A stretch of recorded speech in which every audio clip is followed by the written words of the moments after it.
When it comes to what your family eats and drinks, you know your choices matter. You're the expert because you know what fits your life. And getting it right starts with good information. That's why America's beverage companies are sharing more information about our ingredients at goodtoknowfacts.org. No spin, no judgments, just the facts straight from the experts for more than 140 beverage ingredients. Visit goodtoknowfacts.org. You probably heard the term neurodivergency. There's you've got neurotypicals, neurodivergence. We've got the spectrum. Obviously, you've got everything from various degrees of autism, Asperger's, things like that. We've got ADD, ADHD, bipolar, OCD, all these different things that are medical terms that are really thrown around, and even words like anxiety and depression. The problem with these words is that we define them based on a very specific filter, each of us individually. If one person says anxiety, it doesn't mean the same thing to another person. If one person says I'm depressed, it doesn't mean the same thing as if someone else says I'm depressed, right? There's this spectrum for all of them. And what I started to realize was that through the research is that there are certain things that are considered hardwired strengths and gifts. We're born uniquely with certain predispositions. Anyone that has kids understands this. You can have one kid and you have another kid raised in the same environment. They're not the same. Southwest Florida is one of the most beautiful places on the planet to live. For those of you that are thinking of moving from other states to come to Florida, or even just moving to a different part of the state, I want you to think of a big, beautiful luxury home. Contact Legacy Luxury Builders. They are a family-owned and operated luxury residential construction company. As a family-owned business, they believe in the power of building not just homes, but legacies. Contact Legacy Luxury Builders. The nightmare of feeling like you'll never measure up, of constant second guessing and self-doubt. It eats away at you and destroys your confidence. I've been there too, feeling like I didn't belong on the field with my teammates, but it doesn't have to stay that way. I used to compare myself to everyone around me. I thought that no matter how hard I worked, I'd never be as good as the other guys. It killed my self-belief. I now help athletes develop an elite mindset so comparison no longer controls them. We teach techniques to cut out the negative self-talk and unlock their full potential. Imagine stepping into the box when it counts the most and feeling totally confident in your ability, feeling invincible instead of insecure, ready to seize the opportunity instead of shrinking from it. That's the mindset I help athletes develop. Don't waste another minute on comparison and self-doubt. Take control of your mindset and become the confident, unstoppable competitor you were meant to be. DM or comment below to get started with the edge and transform your mental game.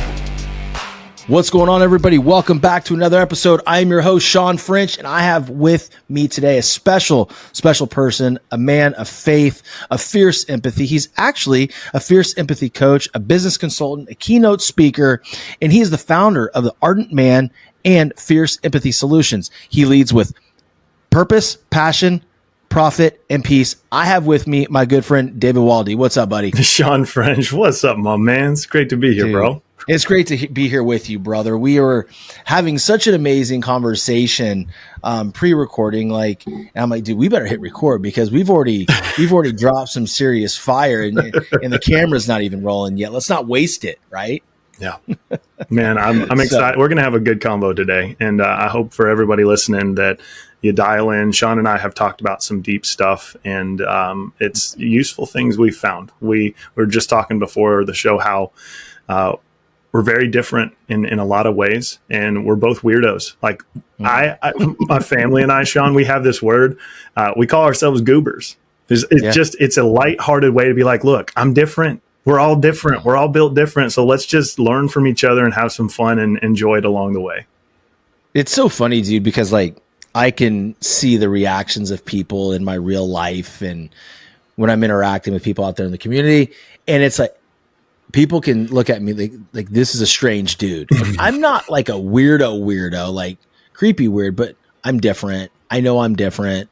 I know I say things and do things that may confuse and perplex people, but it's just what I believe in, right? Mm-hmm. It's just who I feel like who I feel I am and how I'm wired. I'm wired completely different than a lot of other individuals. And in fact, you and I are wired a lot differently. However, we have the same big dreams and aspirations, but it's just going to take us a different path to get there. But like, no doubt, we'll be the two giants standing on the top, very, very shortly. So why don't you walk your history past the guests that may not know you? I mean, you've been married for 9 years.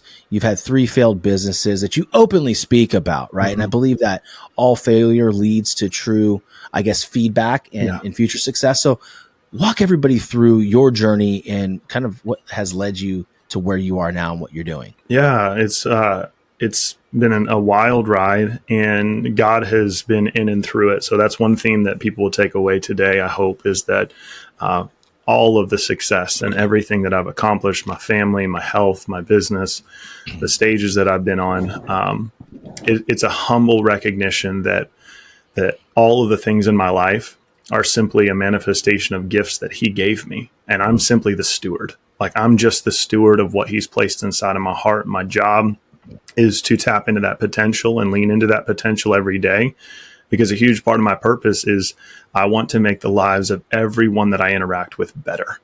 And the hard part with that, as you know, Shawn, is that means that I can challenge people. Just my presence can be very challenging and discomforting. And I like that, because I want to be around the same type of people that are constantly challenging me and questioning my perspectives in a respectful and honorable way. And that leads to the depth of relationship, which is what causes us to feel fulfillment. It all comes down to connection. And so for me, I come from a history where there was a lot of disconnection, a lot of fracturing, a lot of pain, a lot of difficulty. Much like everyone listening here, we all have been through what I call stuff. It's like we've waded through it, we walked through it, and there's some darkness, that I've been through that I'm sure we'll probably get into at some point in this conversation. But I'm a Kansas farm boy at heart. I grew up in the Midwest, just outside of Topeka, Kansas. We lived on a stretch of land that my grandparents lived on a couple acres. My cousins lived on a couple acres. We lived on a couple acres, and we shared about 70, 80 acres together. And so my childhood was Opie Taylor, man. Like, I'd wake up in the morning, give me a fishing pole and a BB gun and my dog, and I'm on my way. It sounds like Little House on the Prairie. Yeah, very similar, But there's that song, hunting, fishing, and loving every day. And that was my life for all of my childhood. My dad was a veterinarian, still a veterinarian. My mom worked in education. I've got a younger sister, and she's about 5 years younger than me. And I grew up in what I felt like was, I think all of us, we grow up having our childhood, not realizing how different it is than everybody else. Then you become an adult and you're like, oh, snap, maybe things weren't supposed to be like that, And so I'll kind of fast forward through kind of the teenage high school years and say that we moved to Florida just before I turned 14. I was not thrilled, because I found out when I moved to Florida that you don't get your learner's permit till 15. And I was like 2 months away from getting it, because I could get my farmer's permit in Kansas. So I was going to be driving the truck at 14 and then moved to Florida. Right. But it was culture shock for me, man. We moved from the country to suburbia, to where I could stick my hand out my window and touch my neighbor's house, this little tiny plot where everything's jammed in, is complete and total culture shock for me. And so fast forward through high school, I was the guy that I was involved in everything, man. I did sports, I did chorus, I did drama. I was decent at grades. I was in with the nerds. You talk about the jocks. I was playing every sport that there was. I was the guy who I was in all the cliques, but I wasn't in any of them, if that makes sense. Like, I never felt like I belonged to anyone, like this was my crew. But I was friends with all of them, which was kind of cool in retrospect, because it allowed me to pollinate in different ways and to really see different worldviews and to learn different things. And I am what many people refer to as a multi-potentialite. You can't peg me with a label. It's impossible for me to give myself a label, because I have so many different interests in so many different fields, and I get hyper fixated on things. And so that was being cultivated as a kid. And then when I was in high school, right after we had moved to Florida, my parents actually separated for the first time. And that was where really this fracturing started to happen. I didn't realize that my parents, the reason that they had moved across the country was really to save their marriage. It was a last ditch effort. We moved to just outside of Tampa, Florida, a little town called Apollo Beach. And for anyone who's familiar with the Tampa Bay area, those big smokestacks that are there in Apollo Beach, that is, right out my back door, man. So those were my stomping grounds during high school. But it was really challenging, Shawn, because when my dad, I say he walked out, but it wasn't, your typical like walking out. It was just like he left, right? He left and separated from my family. I didn't understand that I think I was 15 at the time. So this was a little bit before high school, transitioning into high school. And so that's where the fracturing started. Like the disconnection started for me, where this whole journey of fierce empathy really, really was born, because there was a part of me that died in that season. When my dad left the first time, they were later reconciled temporarily, and we'll get into that. But there was a man that stepped into my life that was a pastor, and he was a youth pastor. He became a father figure to me, like took me under his wing, just pouring his heart into me, and involved in ministry and everything like that. But what I didn't realize at the time, and I didn't have a word for it then, is that there's this concept called grooming. And he ended up taking advantage of me and violating me. And it was a very weird time being a teenager and feeling like you've been abandoned by your dad. And then you have a man who steps in who is supposed to kind of fill that role, and he takes advantage of you. So my construct and how I saw masculinity was very, very skewed from a young age, and especially those formative years. You're not a kid anymore. You're not a man yet. You're trying to understand like what the next steps are, what your path is in this world.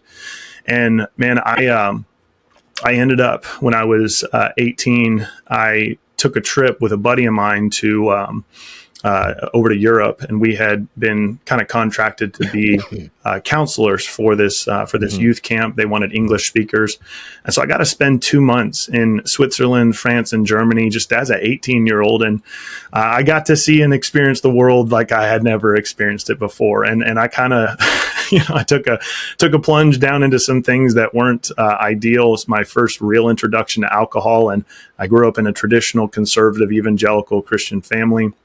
And so alcohol I wasn't allowed to have. I'd never had. But over there, when you're 18, you can drink. So I was like, all right, it's legal. Game on, baby. Let's go. Hey. I also picked up, smoked my first cigarette there, was hooked immediately. Even though everyone smoking there was like, don't do this, as they're huffing and puffing. I'm like, come on, let me give me a try. So that's really where addiction started to come in. There had been some addiction before that. When my dad had left and that all happened, is really my first introduction to pornography. Was addicted to porn from a very, very young age. And it was something that it was just hidden. Like I had this life outside where I'm the good Christian kid. I'm the chaplain at high school. Like I'm leading worship.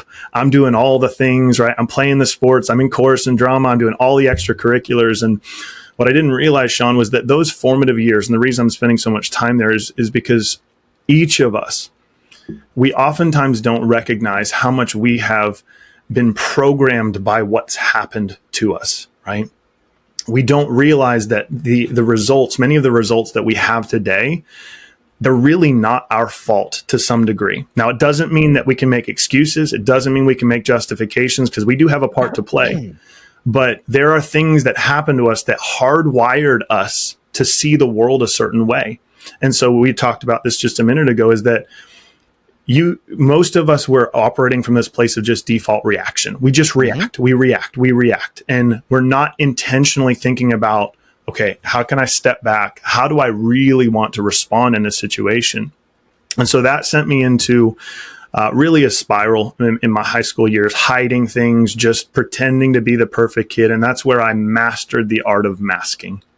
I learned how to be exactly who I needed to be in exactly the moment, so that everybody would like me and everyone would see me the way that I wanted people to see me. But inside, I started like completely fracturing, because the man that I presented was not the man I saw in the mirror. And I started to hate. And I say man, even at the time, it was boy. Like I didn't feel like a man. I didn't think, like a man.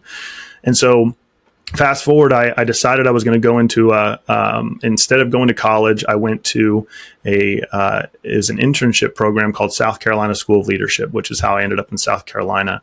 And it was focused on leadership development, interpersonal communication, ministry. I was taking some Bible classes, and I was kind of on track to going into ministry, becoming a pastor. This was really, really frustrating for my parents because they had gotten back together. But the year that I left, they said, we're done. We can't do this. And so for me, it was simultaneously, in retrospect, me trying to run away from all of that and just trying to start fresh. But two, I had known from a very young age, like God had a call on my life. I had some really powerful spiritual experiences that like no one could tell me otherwise, that it wasn't the living God just speaking into my bones. And so I felt some form of calling, if you will, to go into ministry.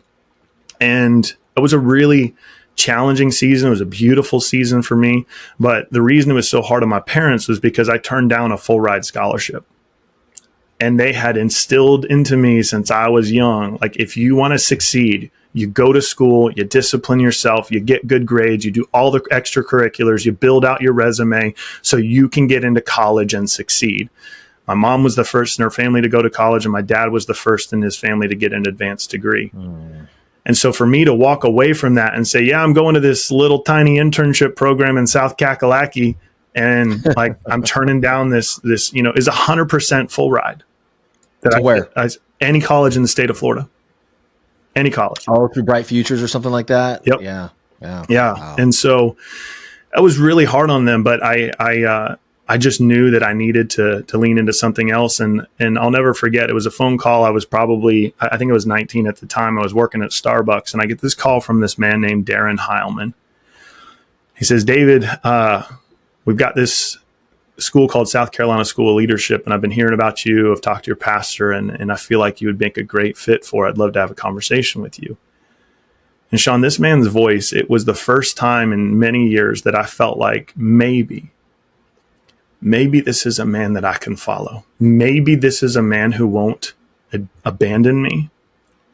And maybe this is a man who won't take advantage of me and will actually help me understand what the hell is going on and who I'm supposed to be and what life is about. And how do I really have a relationship with God? How do I be a man? How do I understand like transitioning into adulthood? And that was it was 100% God ordained, like not a doubt in my mind. And so I came to 2 years here in South Carolina School of Leadership, graduated from there, and I went straight into the workforce, man. I went straight into sales. I'd been working that entire time. I worked my way through school, and it was a really trying time. And I call my 20s really my dark ages. I learned a lot. I was still plugged in with church. I got married, had our daughter, and I was doing everything that everyone said you're supposed to do. You go get a good job, you build a career, you make six figures, which we know nowadays, like 6 figures is still, it's like, you're broke. Right. Yeah. And so, dude, but at the time, I mean, we're talking, 15, 20 years ago, it was like, that was the vision. It was like, hey, yeah, you can make it. You can get to 6 figures and you'll be golden. Right. Well, I got there by the time I was 24. 25, I roll into the glass corner office. I get the company car. I got the 6-figure salary. I've got the house. I've got the wife. I've got the kid. And there was a series of other events that had happened that, man, I literally felt like I was living in darkness.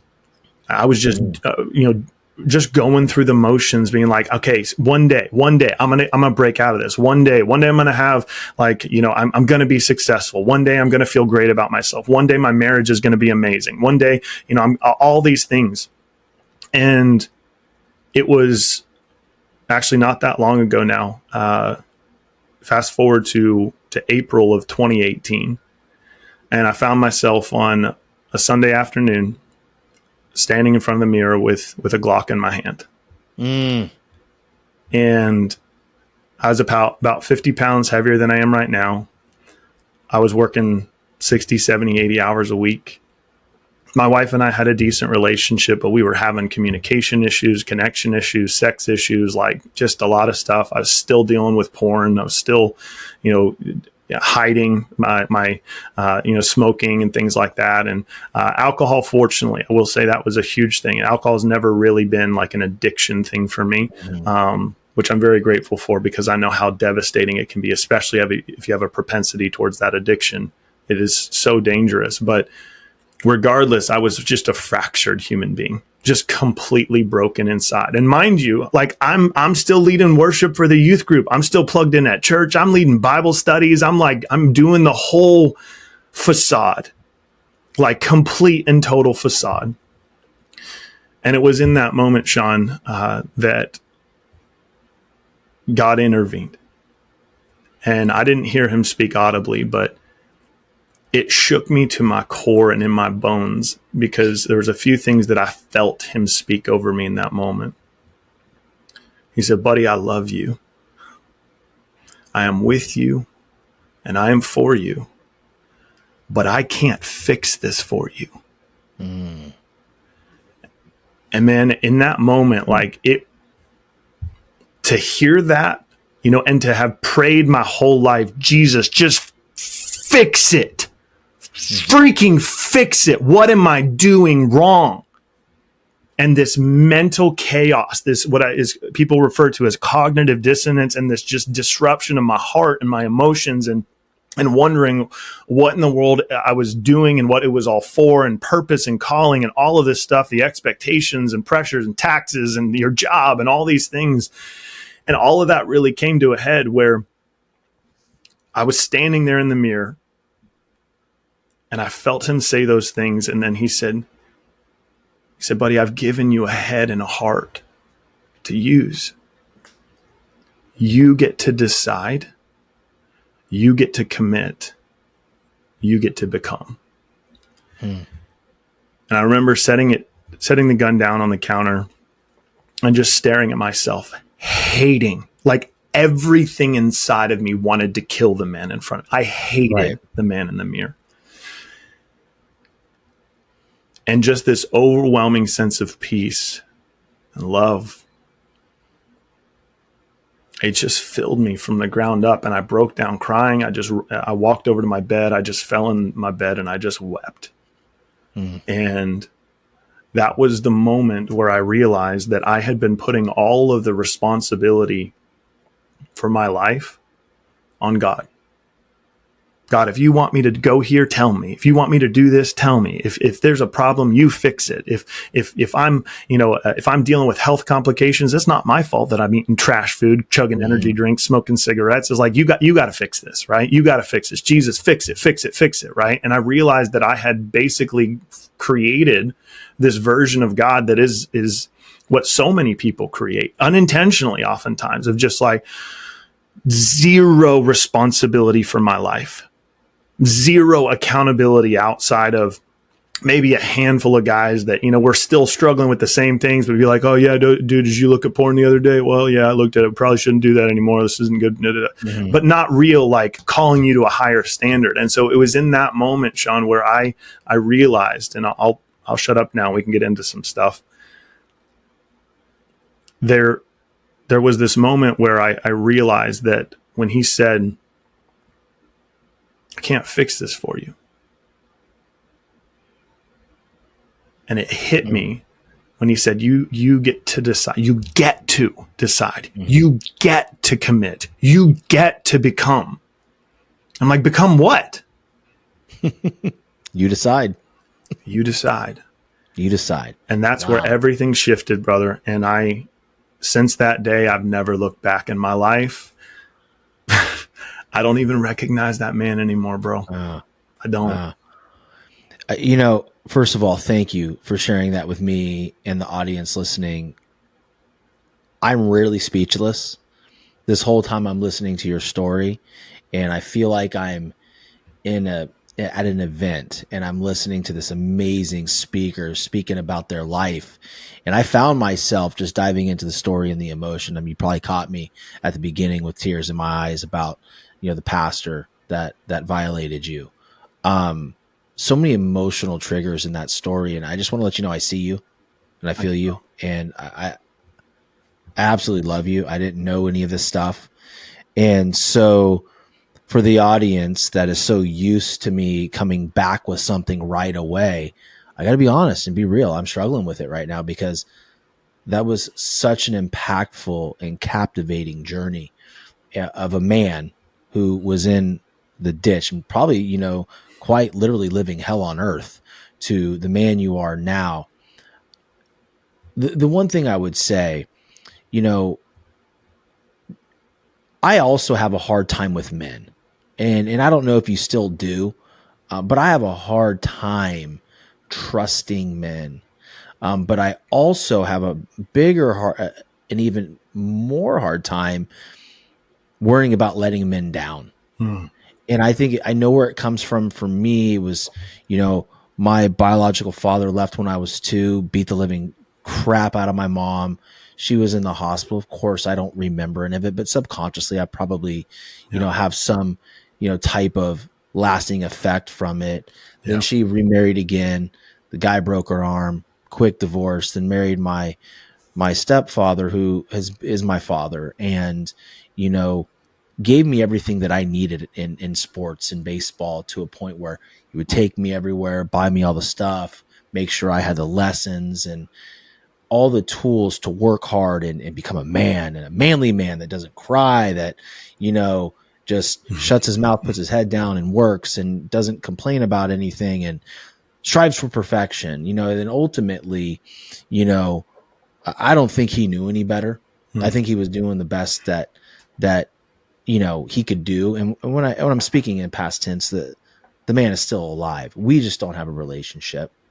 As I got older, I noticed that when I would be around him, the last time I was around him, my cousin, who's an actor, he was just praising me on how far my body had come and how well I'm doing.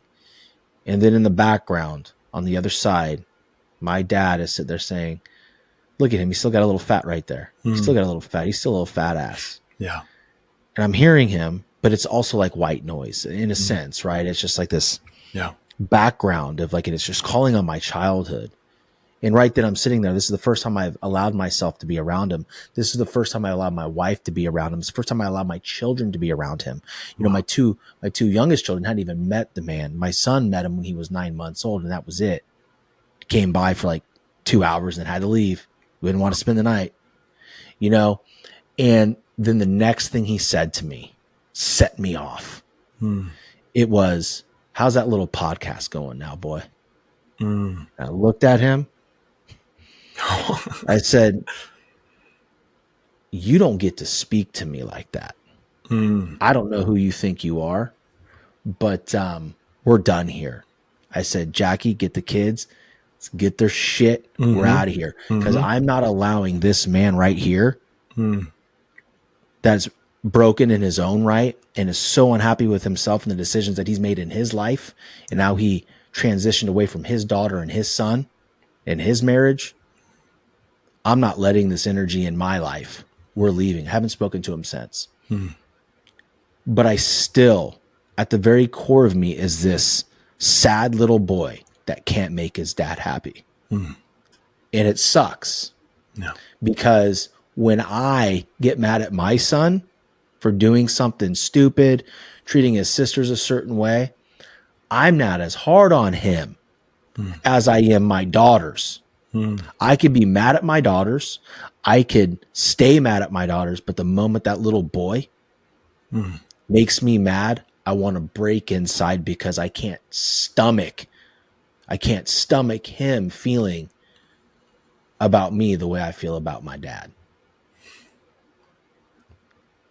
Completely different scenarios, completely different stories and journeys.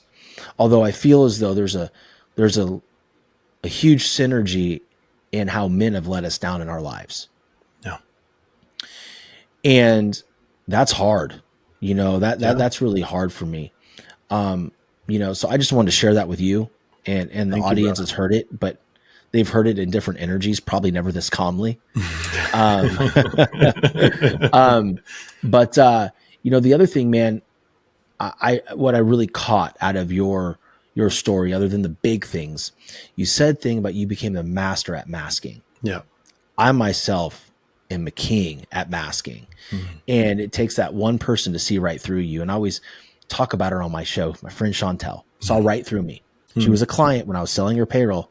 We were sitting in Starbucks on Pine Island Road in Cape Coral, Florida. And she goes, "How are you?" I go, "I am great." She goes, "You are lying. Yeah. You are broken and you are not connected. I can see your energy. You're an amazing man, but you are completely way off." And she helped me find who I was. Yeah. And, so how did become a master of masking allow you, this is a two-part question, I think, allow you to go to pollinate from group to group? And how did being able to pollinate from group to group and not being a part of any clique, but really having a place in every single one of them lead to the ability to be such an empath? So there's a lot of research that's recently been coming about empaths and understanding that there is a segment of society, and we probably all heard certain terms before, right? We probably heard the term neurodivergency, where there's like, you've got neurotypicals, neurodivergence. We've got the spectrum. Obviously, you've got everything from various degrees of autism, Asperger's, things like that. We've got ADD, ADHD, bipolar, OCD, like all these different things that are medical terms that are really thrown around, and even words like anxiety and depression. The problem with these words is that we define them based on a very specific filter, each of us individually. Like if one person says anxiety, it doesn't mean the same thing to another person. If one person says I'm depressed, it doesn't mean the same thing as if someone else says I'm depressed, right? There's like this spectrum for all of it. And what I started to realize was that through the research is that there are certain things that are considered hardwired strengths and gifts. Like we're born uniquely with certain predispositions. Anyone that has kids understands this. You can have one kid and you have another kid raised in the same environment. They're not the same. Different perspectives completely about their childhood. Right? Completely different. They have different wants, different needs, different emotional tendencies, different ways that they communicate, different ways they give love, receive love. And so to some degree, there are certain things that are just hardwired inside of us. And there's a great company called, Clifton Strengths, Strengths Finders 2.0 is one of the most researched. Millions of people, like over decades, have gone through their training and learning about different hardwired strengths. And what was really interesting to me is the first time that I took that test, Shawn, I was 15 years old. My top 5, I'll give you. Number 1, empathy. Number 2, adaptability. Number 3, includer. Number 4, connectedness. And then number 5 is input. And now input may seem like, hey, you like to give your input. I do like to talk a lot, but that's not what it means. Input is like you input information. Usually you find this for people that have some form of a collector's mindset. For me, I collect information. I obsessively collect knowledge. As I read constantly, I read every single day. The more I learn how little I know about anything. And it's really an interesting thing when you start to learn about your strengths. But as a 15-year-old kid, Shawn, it pissed me off, dude. I was like, what the heck? I have empathy? That is, give me motivator. Give me something like, combative or something that I can market, man. Right. Exactly. So I was there was not only this, this natural way that I had with people of being able to relate and interact and all this other stuff, but the masking really came not because I was of learning how to adapt in different situations and relate. The masking came because I was living a lie. All right. Yeah. The masking came because I was, there were certain situations where I was showing up and I was hiding all of these things and pretending to be something that I wasn't. I think on one hand, being a part of all those groups was just a natural part of who I am. Like you throw me in a crowd, somebody's going to walk away being my friend. Like I'm going to make a friend. Like that's how it is. And yeah, for sure. We're the same in that regard, man. For right. Sure. So that's not a bad thing intrinsically, but where the masking comes in is when you are living a lie. and you are not showing up in full authenticity. And the hard part about this, Shawn, is that most people I've found, because I was definitely this way, don't know how to show up authentically because they don't even know who they are. Yeah. They don't know who they are. They don't know what they want.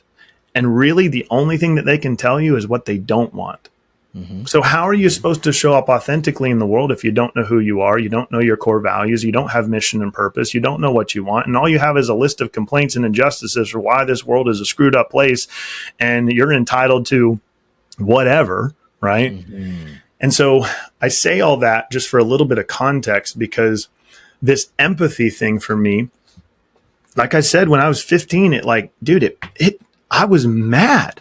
Like, especially in the formative years, I'm like, that's not a masculine trait. Give me empathy and connectedness and includer, right? All these different types of things. And you write Hallmark cards for a living. Right. Well, quick side story too, that I think is really important for context here. I was so different than so many of my friends of being engaged and involved in different things. And I always naturally gravitated to having friends that were older than me. Most of my friends averaged 4 to 6 years older than me. Like, even in middle school, I was friends with all high schoolers. When I was high schooler, all my friends were in college. I still associated with everyone. But what was interesting about it was that particularly in high school, all my college friends were like, dude, don't date in high school. This is the stupidest thing on the planet. You're not going to talk to 99.99% of these people. If you even talk to one, you might have one person. I'm like, oh, okay, they're older than me. They're smarter than me.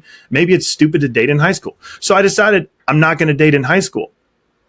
Well, because of these things that were going on, because of the separation of my parents and all this other stuff and all these things, and then these natural hardwired giftings, I didn't date, which, if you're in high school, unless you're, labeled the weirdo or whatever, it's just uncommon. My parents really, really internalized that. And there came a point where, and this was actually the first time that I considered suicide, as my parents brought me into a room and they said, buddy, we just want to know something. Oh boy. They said, we love you no matter what, but are you gay? And Shawn, to be a 17-year-old kid trying to figure it out, trying to do your best, trying to make friends, trying to be good at sports, trying to get A's, trying to do like everything, man. And you make a decision and be like, hey, this is stupid. I'm not going to do this. Like, if I'm ever going to date, I'm going to date for a wife. Like, that's it. Yeah. So for any young people out there, like, if you're dating for any other reason than to find marriage material, I love you, but you're doing stupid stuff. Stop it. Stop it. And the reason I share that, though, Shawn, is that something, again, in that moment fractured inside of me. And for anyone that knows the Tampa Bay area, there's this bridge called the Sunshine Skyway. Oh, it's huge.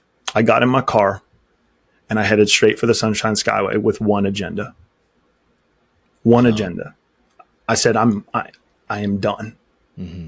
I've given my heart to Jesus. I'm living in ministry. I'm doing these things. I'm trying to be my best. I'm working hard. Like, I'm just and my own parents.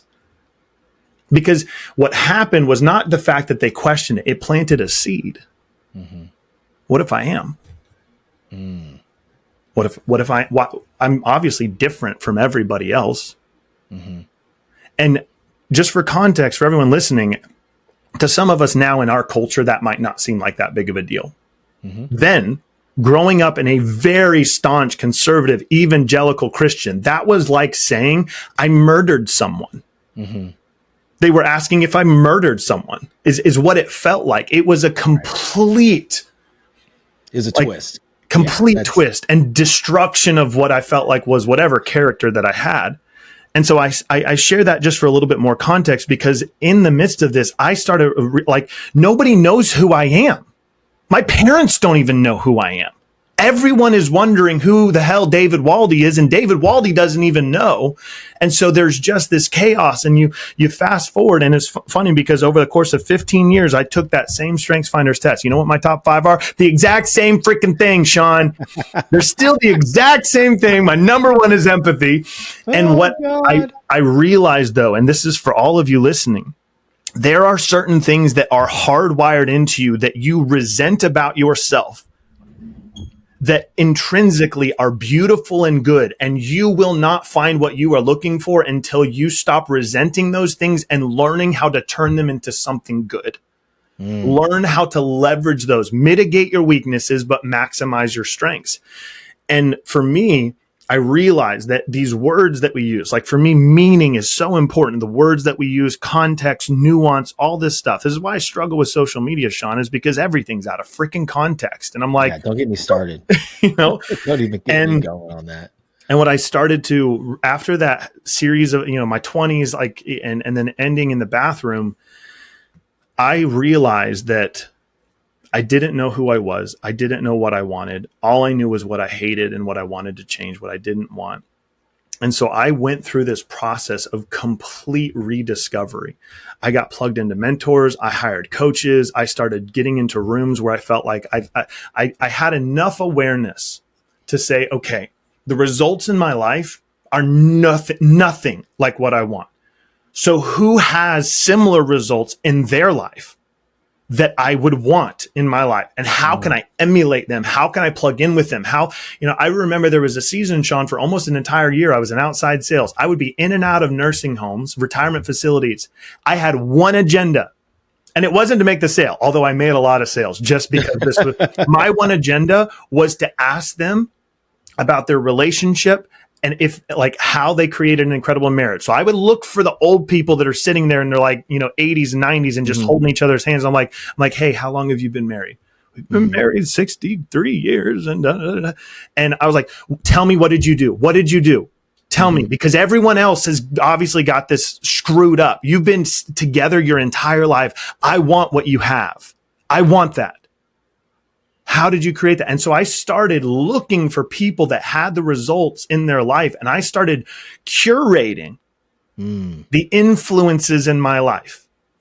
And that process caused me, like, when people talk about paying for speed, I realized, like, not just paying financially, but in time and energy and money. When you pay for it, it is an investment that will cause exponential growth. And so I went through this process of not only trying to find the people that had the results, but I had to go really deep within myself and really get on my face before God and say, God, who am I? And you talked, Shawn, about that fatherhood thing and this, our resistance to men. And I love the book, The Shack. It was turned into a movie, which the movie's okay. The book is much, much better. Book was mind blowing. And there's this part where the main character, Mac, he's given an opportunity to judge God. He literally goes through, and because he's so angry about this man who has killed his daughter.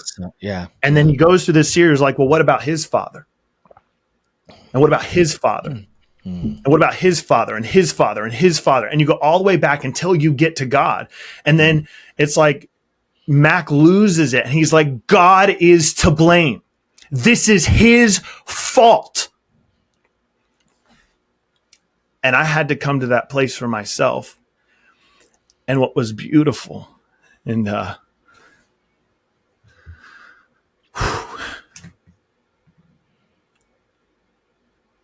is that even when you come to that point where you're at the end of your rope,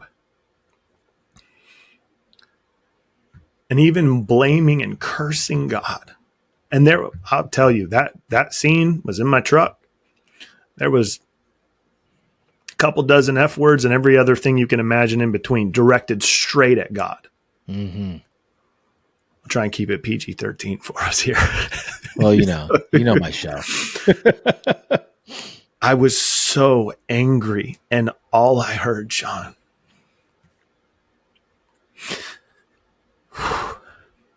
all I heard was, buddy, I love you. And for me, what I've realized, and especially for us men, is, and I think this is just humanity. I shouldn't say especially for men, it's true for men and women, is that the wounds that we carry, they're tied to men most often. Now, I'm not saying you don't have mother stuff. Sure. But there's something about this incessant, persistent, constant theme in all of society that my dad or my stepdad or a man in my life or the uncle, some authority figure is the one that screwed me up. Mm-hmm. And this is where fierce empathy comes to play, Shawn, is that when I look at my story, we can hear, and it's still like there are days where I'll share it and there's no emotion that comes. There's days like today where I'm remembering stuff and there's emotion that comes up. It is a very, very visceral thing. When I look at it, I wouldn't wish what happened on anyone ever. And if I could go back and have it not happen, I would have loved for it to not happen. But I now have come to the place where I'm completely on the other side of that I can actually hold all of it with gratitude. Not for what happened to me at all. I'm not grateful for what happened to me. I'm not grateful for what happened to you. But what I am grateful for is that God has made good on his promise to turn beauty from ashes, to take what is broken and make it whole, to restore what was stolen, to redeem. And for me, it was this process where God he became so real to me that it was no longer pages on a book. It was like I was getting into the Bible, and I understood finally for the first time what it meant to eat. Like I was being sustained, and I started really, you've heard it before. We talk about affirmations and declarations and doing different things and your self-talk. And I started saying, God, I only want to know what you think about me. What does your word say about me? Who do you say that I am? And not some, pardon my French, not some religious bullshit. What does he actually say about you as his child? And I have only found this is the only thing that brings the peace that passes all understanding, the confidence, the boldness, is that when you start to understand who you really are and you get really honest with the man or the woman in the mirror and you start to define specifically who you want to become, what you need to do gets crystal clear. But everybody's going around saying, how do I fix my marriage? How do I fix my health? How do I fix my boss? How do I make more money? How do I do this? And we're all asking, they're useful questions. They're just the wrong first question. The first question is, who do you need to become? Because when you can define who you want to become, who you need to become, everything you need to do gets crystal clear. And for me, I didn't know who I wanted to become because I didn't know who I was.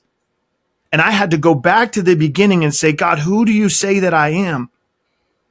And when I really took the time to understand that and to fight to believe it, because I sure as hell did not want to believe it at all. I still hated that man. I was like, this is BS, God. There's no way that you love me this much. I've done too much. I've said too much. There's no way that you still love me, especially after all those F words I just threw your way. Exactly. Yeah. Been there, done that one. And he took me through this transformative process through the help of, again, coaches and mentors, advisors and friends and people that came into my life, of starting to realize that I had to take radical responsibility for my life. And this is why I love your podcast name, Shawn, and why I'm so excited for what you're building here. Thank you. I had to determine what my life was going to look like. I had to determine what I was okay with and what I was not okay with. I had to determine where there was festering in my soul, this putrefaction, which is a huge $5,000 word for rotting from the inside out. I was rotting from the inside out because I had such a fractured relationship with myself. And I'll give you some very practical things here for everyone listening. Most of us are really, really good at keeping our word to other people. Now, life happens, and sometimes, sometimes, we had Shawn and I just worked through something. We've been trying to get this on the books for 6 months, and things just keep happening, right? Yep. And so I'm not talking about that. What I'm talking about is that usually when we say, I'm going to do it, I'll be there for you. We do it. And so that's what we define as integrity. Societally, we say, oh, that person has integrity. You can count on them. You can trust them, right? They're going to be there. They're going to do what they say. They have integrity. But fam, this is only one side of the coin. The other side of the coin of integrity is, do you keep your word to yourself? Yeah, man. That's one right there that is so easy to break. Keeping your word to yourself is the easiest one to break because no one knows what you're thinking. You can break your word to yourself and it's like, no one knows. It's okay. I cannot go to the gym. I cannot do my homework. No one's going to know if I hit play on porn. No one's going to know. Yeah. But the bottom line is you know. Yeah. You know if you're keeping your word to yourself. And what many people don't realize is when we don't keep words to ourselves, we do have that putrefaction. We rot from the inside out because here's why. Now the confidence level is completely in the shitter. Okay. Yep. We are not confident. We cannot go out in the world and create amazing things because there's no confidence surrounding what we do. Yeah. And the problem with that is it runs so deep. It runs so deep and you're going to keep hitting your head against the wall. Why isn't my show working? Why don't I have the views? Why don't I have the listens? Why am I not making enough money? Why am I still fat? Why does my relationship suck with my kids? Why does my relationship suck with my spouse? It's like, dude, you're becoming someone that is just breaking your own word. And what happens is eventually people smell it. Yeah. People smell what you're putting out is not really who you are. Yeah. Now, the great part about that, everyone listening, is your integrity with yourself. That is fixable. You start there and you start from the inside out, right? People talk about, well, I don't want to go to the gym or I don't want to do this show or write this book because I'm not motivated to do it. I need some motivation. Here's what people don't understand about motivation. Motivation doesn't come right away. Motivation comes after you've already taken some steps and you start making some progress and then you're inspired. Mm-hmm. Then you're inspired and it could look different every single day. But our job as human beings is to push through that, lean into those feelings. No one's saying that you can't feel, a lack of motivation or not wanting to. You can feel it all you want. Mm-hmm. But what would your higher self do? How about this one? Because if people listen now, they've listened to me enough. My biggest fear is getting to heaven's gates and God introducing me to the man I was supposed to be and me not know who the heck that person is. Yeah. Scares me. So how we get there is by following our intuition, and our intuition is going to tell you every single day. It's going to tell you when you don't want to go do something. It's going to say, you know, that feeling you get when your face gets hot and you're like, I should probably go do that. But you say, screw it, I'm not going to. Yeah. That's your intuition. That's a gift. And if you don't follow that gift, then no, you don't have integrity with yourself. You don't have confidence in yourself. You're not building the things that you want to build in your life and in your relationships and with God and in your career and maybe even with your children. And guess what? You're not going to recognize that man or woman when you get to heaven's gates. Yeah. That scares me. Well, all by just following your word, man. And there's something you said in there that I want to take a quick second to give some very practical step-by-step, because I'm a guy that likes the step-by-step. Like, okay, there's probably people listening to me like, Shawn, David, I get it, right? I get it. But yeah. What do I need to do? They're still asking that question. What do I need to do? Like, what do I need to do to become, right? And what I'll say is this, I'll give an example, is that if you tell your wife that you're going to do something and you don't do it, right? You might get a pass once. You do it again. Maybe, right? Maybe. It depends on how good your relationship is. Depends what it is. Correct. You're not wrong there. That's a yes. And you take any relationship though, if you give your word that you're going to do something, you say you're going to do something and you consistently don't do it, it starts to erode trust, right? When trust starts to erode, eventually it gets to the point where respect starts to erode. When respect starts to erode, it destroys all semblance of confidence in that relationship. And so for each of us, what we have to recognize is that it is the exact same thing that you have with someone else. You have that within yourself.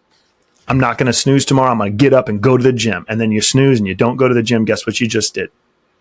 There's a little bit of trust you just lost within yourself, a little bit of respect you just lost within yourself, a little bit of confidence you just lost in yourself. And so people are always asking, how do I cultivate confidence?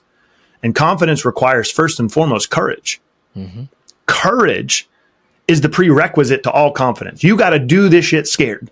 Like, you got to do it even though you don't feel like doing it. And yes, the motivation, the inspiration often comes after you've done it. But when people are like, well, what do I need to do?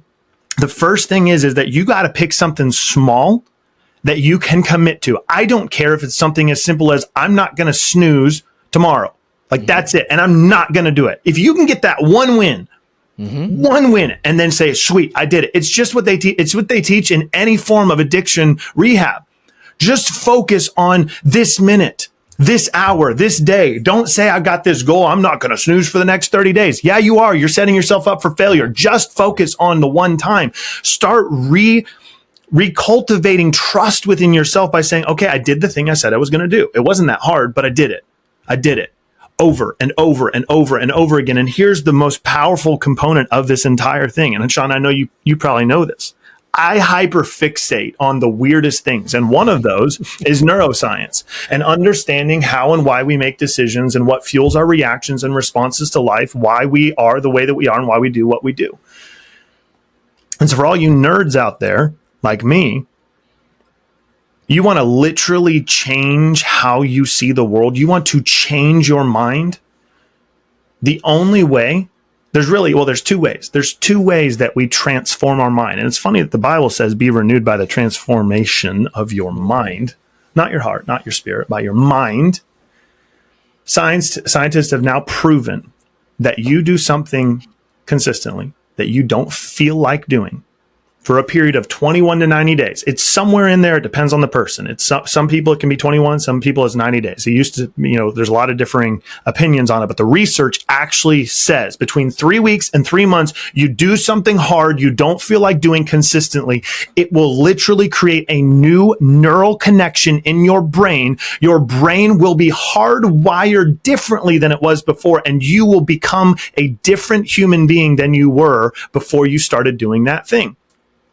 And this is where identity shift happens. And it's why in the work that I do, especially in the coaching and consulting world, Shawn, you know this, is that when I'm working with high performance individuals, they already know all the right freaking answers. They don't pay me to tell them the right answers. They pay me to ask the questions that they don't have the courage to ask or that no one else has the balls to ask them. Mm-hmm. This is where fierce empathy comes to play. Is I want to create an environment where I say, bro, I know you want to lose 20 pounds. I know you want to be a better leader. I know that you want to be more consistent in this. We need to pick one thing, because right now you're lying to yourself. You're breaking trust within yourself. You're disrespecting yourself. So why would you have any confidence? Why would you be motivated? Why would you? It makes sense why you're not. And so it's speaking the hard truth in love, while simultaneously saying, I see you, I hear you, I feel you, I love you, I understand you, but this ain't happening anymore if you're serious about transforming your life. Because when we can start to do that with the simple things, going to the gym, not snoozing, kissing our kids, being present, putting the phone away, you pick something small, it is habit stacking. And you do that, and then you do the next level and the next level and the next level. You do that for 6 to 12 months. You will not recognize yourself. You will have created an entirely new identity, not just ethereally. Your mind will literally see the world differently. And this is what we have to get to. We have to get to this point, because otherwise we are constantly going to get in our own way, which is why we need people around us, like Shawn, you and I have talked about, with fierce empathy. You say, I love you. But no, this is not who you are. This is not who you said that you would be. And you need to fix this. And here's how you do it, because I care too much about you. And this is, you said Chantel was her name? Was that the Chantel. name? Yeah. Chantel. I had a very similar, I'll share this quick little anecdote story. Her name was Sarah Cabra. We're sitting at this little Mediterranean cafe eating shawarma and a bunch of food I can't pronounce. It was delicious. It was like one of those places on Main Street, the big glass windows. She looked at me. She said, David, who do you want to become? And we've had this theme kind of through this conversation around defining becoming. And I said, I don't know, Jesus. And she said, wrong answer. Yeah, it's a cop out. You can't say Jesus. and I said, I don't know. I guess I mean, if I think about, I don't know, I want to be like Tony Robbins. Maybe with a few less F words. I don't, there's certain things I like and don't, but I mean, I love that he has impacted millions of people's lives. He's passionate about helping people become better. He's like, extraordinarily wealthy. He focuses on his health, like blah, blah, blah. And there's some things like even his past relationships, we all have bags. We all have stupid stuff that's happened, exactly, right? Exactly. So not trying to be judgmental of him, but I said, I want to be kind of like that man. And she looked at me and she said, interesting. Okay. So if you want to become more like him, what do you need to do? And that's when the light bulb clicked. Yeah. I realized that in order for me to to really change my life, and for everyone listening here, if you really want to change your life in any area, you have to capture a vision of who you want to become. And you have to define it with precision. You need to look at the attributes of your heroes, your mentors, your coaches, the people that you have in your life that you want to model something to that degree. And you need to start asking, what do they believe that's different than me? How do they think differently than I do? What are the actions that they take that are different than me? What are their habits? What are their routines? And you just obsessively learn, this is what I need to do. And you craft this version of the man or woman that you want to become. And this is where alignment comes to play, is that everyone's talking about alignment nowadays, and everyone and their mother is aligning with what feels good. Mm-hmm. And it's why everyone's depressed and anxious and suicidal and dealing with all this stuff. Yeah. You have to pick a vision and you make it plain. You write it out and you define, this is who I'm going to be. And then every single day you ask yourself this question, would that version of me, as Shawn said, higher self, would that version of me be saying this right now? Would that version of me be waking up this way? Would that version of me be sitting here chugging this? Would that version of me be, what would that version of me be doing? And when you do that, you can realign your life, your habits, your actions, your behaviors, your choices, your disciplines, all these things that are freaking hard, fam. Don't listen to people that tell you it's easy. It's simple, but simple is not easy. And you do this, you get somebody in your corner like Shawn French and say, Shawn, I don't know what I got to do, man, but I need you to coach me. I'll pay you. I want you in my corner. I want you calling me up. I want you challenging me. I want you helping me in every single way. And for you athletes, I know you got a lot of athletes on here. Mm-hmm. Fam, if you want to be elite, you got to get a Shawn in your freaking corner. You got to give him permission to hold you accountable and to challenge you on these things. You need to invest in yourself by investing with this man and say, I know. And by the way, he didn't ask me to say any of this, but I'm preaching real talk here, fam. Right now, you need someone like Shawn in your life that says, I see greatness inside of you, and I will tell you what you need to hear. You can be pissed off at me. You can be angry. You can throw stuff at me. You can say you don't want to talk to me, but I care so much about you that I'm not going to lie to you, and I'm not going to let you lie to yourself. Oh, man, I appreciate that, dude. And you know what, man, for those of you listening that got a lot out of this show today, and a lot of what, David resonated with you and you connect with him as a person, I want you to feel free to reach out to him. I want you guys to connect with him. He has an amazing group, the Ardent Man. Why don't you tell them how they can find you and learn a little bit more about even just having more connection with you? Let's just call it connection with you, right? Yeah. Because I think that that's something that everybody listening right now can truly benefit from. Absolutely, brother. Well, I appreciate that, man. So the Ardent Man, it is a brotherhood. It's a monthly membership program. We've got different tiers of access depending on how much coaching you want to have. And we meet every Wednesday morning, and it is all around a select group of pillars. Ardent is not only a beautiful word, but it's an acronym. It stands for, if you're a man that understands and values accountability, responsibility, discipline, empathy, nobility, and truth. You want to be a better husband. You want to be a better father. You want to be a better leader. We can't do this alone.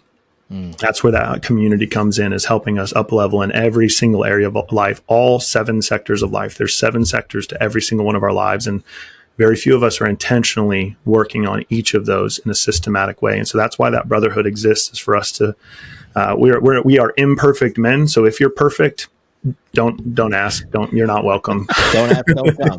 You're not welcome here.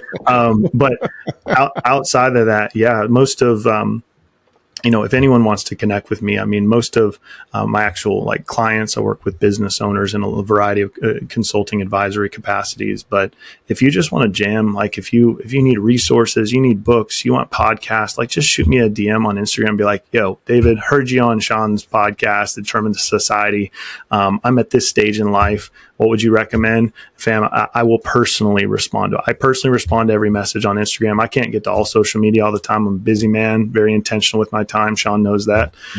Got 3 young kids, my wife, and life's wild, and I freaking love it. But if you hit me up on Instagram, you mention that you listen to this podcast, tell me where you're at, what you're all about, and where you're trying to grow, and I'll point you in a good direction. I'll connect you with people. I'll get you books, whatever I can do to support, because I believe that success and winning, the sweetest forms of success and winning are when we do it together. Like, that's it, man.